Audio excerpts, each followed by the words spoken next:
It started with a conversation or two among artists, members of a small group known as the Waccamaw Arts and Crafts Guild. They wanted a gathering place, some working studios for painting, and a place to showcase their work. Those conversations spread to art patrons, business leaders, and other private citizens.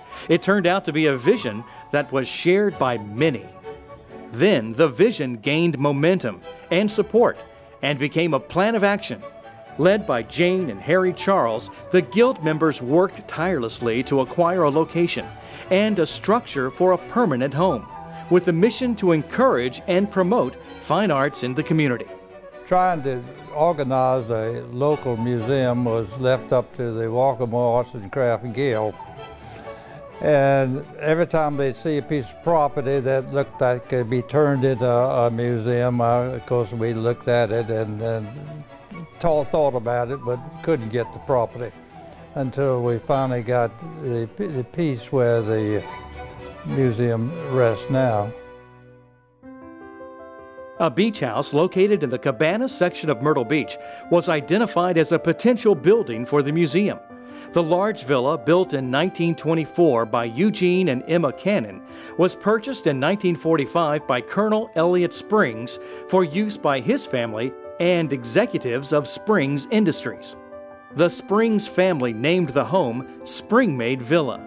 In the 1980s, the Myrtle Beach landscape was changing quickly. Oceanfront property was in high demand. Families sold their beach cottages, and high-rise condos were built to accommodate more vacationers. The Springmaid Villa changed hands again and was slated for demolition. A campaign to save Springmaid Villa began, organized initially by former president of the Waccamaw Arts and Crafts Guild, Gay Sanders Fisher. The building's survival, however, was contingent on its relocation. And Gay, when she saw this house and found out that the developer was going to tear it down, she went and asked if they could have the house. And he gave her a time frame, said, you can have it if you get it off my property by this date. Relocating the 150-ton structure to its new home approximately 8 miles south required Herculean efforts. For 3 full days, a team of city employees, utility workers, and every member of the guild worked side by side. The building was placed on 2 flatbed trucks for transport. Traffic was delayed, rerouted, and stopped intermittently along Business 17 as the truck moved slowly down the beach to its new home. This new property was donated by the Myrtle Beach Farms Company, the predecessor of the Burroughs and Chapin Company. City Councilman Harry Charles and members of the Guild negotiated the deal and helped create the Springmaid Villa Art Museum Corporation, a new nonprofit with a board of trustees charged with converting and later managing the property as a public art museum. For over a decade, the historic villa sat vacant, waiting.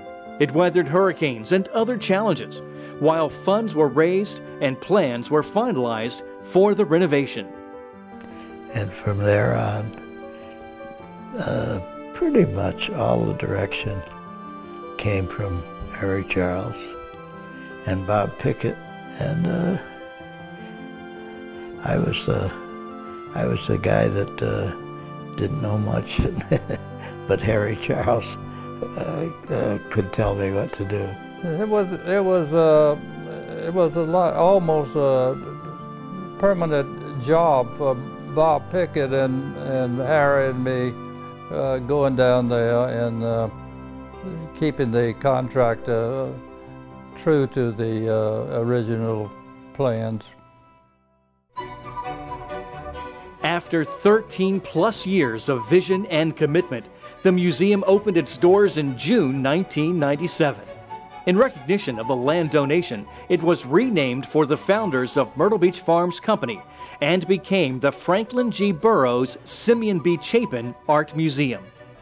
Well, the Burroughs Chapin Museum for me is an unbelievable institution in that the building itself architecturally is a part of the community.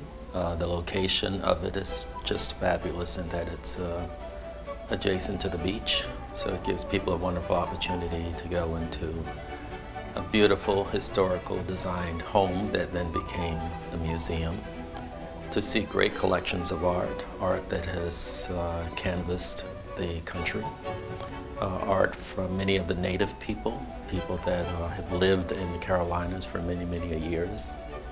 And it showcases, in my opinion, some of the finest in terms of craftsmanship of the artist. For 15 years, the Franklin G. Burroughs Simeon B. Chapin Art Museum has followed the original vision of the founders by providing a central venue for the arts. The museum continues to showcase local artists and their works while bringing innovative, original art and artists like Jonathan Green and Brian Rutenberg to the area and introducing new education programs to the community. Yep, I've many museums around the country of different sizes. What's here is first of all a beautiful facility that's really integrated into the landscape. It feels like it belongs here. It's right by the ocean. To have a place that we can go, one nexus like this museum, for scholarship and for discussion, for classes and for exhibitions, I think is a very important thing for a growing city like this. To have our own identity, our own museum, not just for local artists, but also to bring in things that might be of interest to the public here is a great sign of a growing, intellectually curious city like Myrtle Beach.